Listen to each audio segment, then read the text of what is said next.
I'm on the phone with the Ellsworth head football coach, Duane Crawford, as we are every Monday and Thursday. And, Coach, thanks very much for taking the call, especially given the fact it's a holiday. But, hey, no rest for the football coaches during football season, and a fantastic victory over Houlton on Friday night.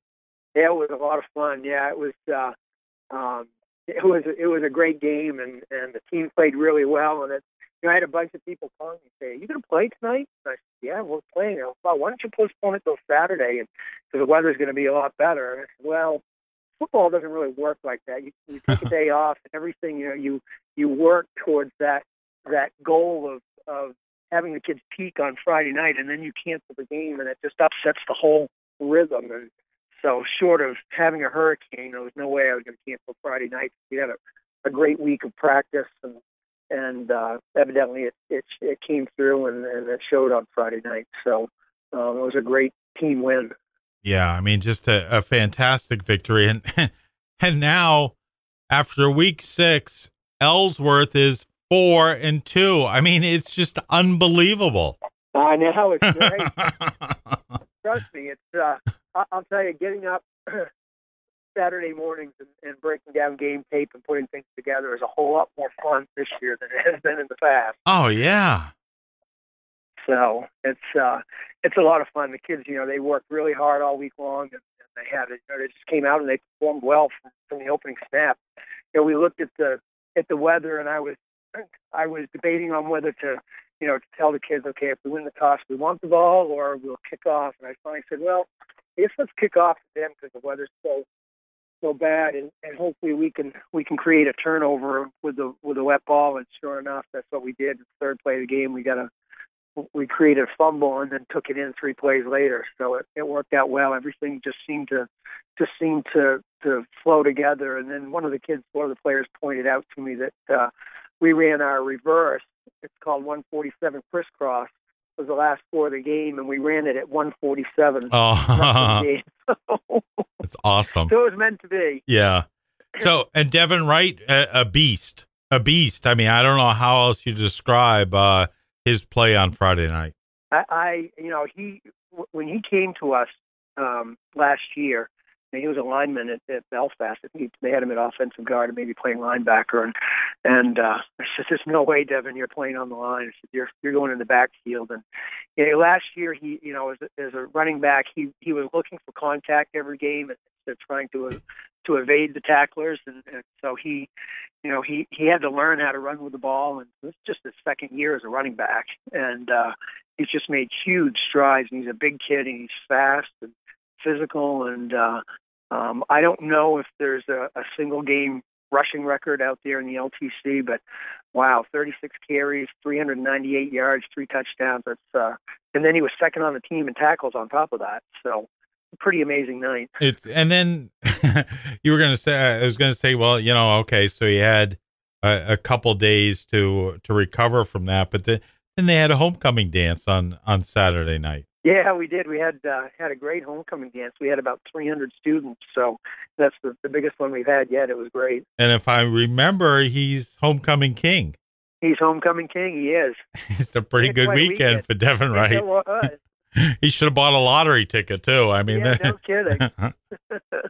So yeah, he was a pretty tired boy Saturday morning, I would imagine. Yeah, no doubt about it. All right, so let's talk about. Let's do our little grading here. So how are you going to grade the offense after Friday night's performance? Well, let's start with the offensive line. Okay. Houlton knew what we were going to do. I mean, it's no secret. We're going to get Devin the ball as many times as we can. And, we really only run 6 or 7 plays, although it's 6 to the right, 6 to the left. But it started with the offensive line, and we really worked on our blocking all week long.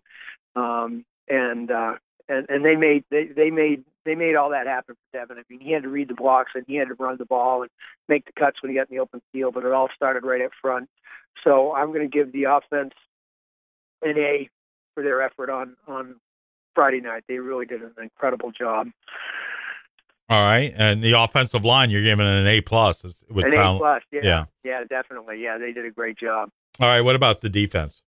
Defense is right up there too. I mean, I haven't gone through and looked at all the defensive stats other than to add up tackles and the fumbles and turnovers and that stuff. But I didn't look to see what we'd given up in yardage. But same thing. I mean, they were out there quite a bit because of Houlton's passing game, and that last quarter lasted a lifetime. I didn't think that was ever going to end. I don't know how many passes they threw in the game, but I bet they threw 30 plus.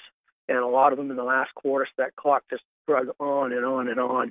And we repped all their routes all right. the team during the week, and they responded well. They covered everything well. They didn't complete a lot of passes. They had a couple of one touchdown pass. It was actually the tip drill that they were able to get.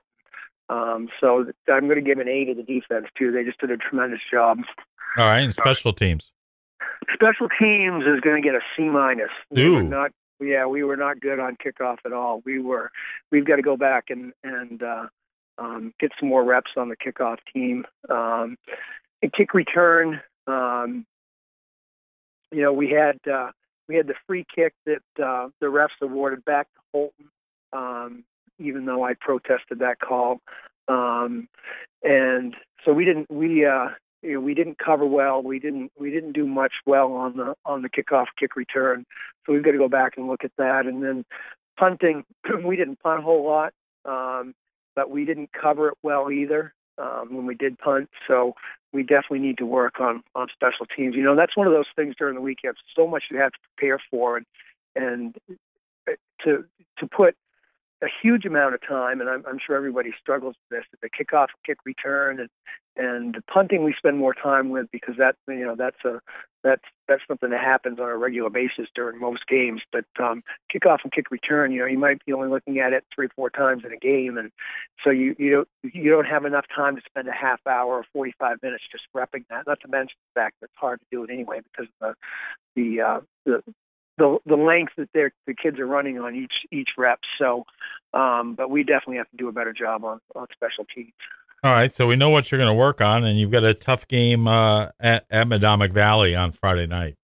Yes, Saturday actually. Oh, Saturday, okay. Yeah, it's Saturday, and then we turn around and play them not the following week, but the week after to go down there on a Friday night for an exhibition game.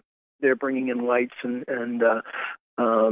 going to have one of their Friday night games. They've rented lights for it, but we've got we got a lot to do, and they're a big team. They run an I formation. Big boys up front, throw the ball a little bit.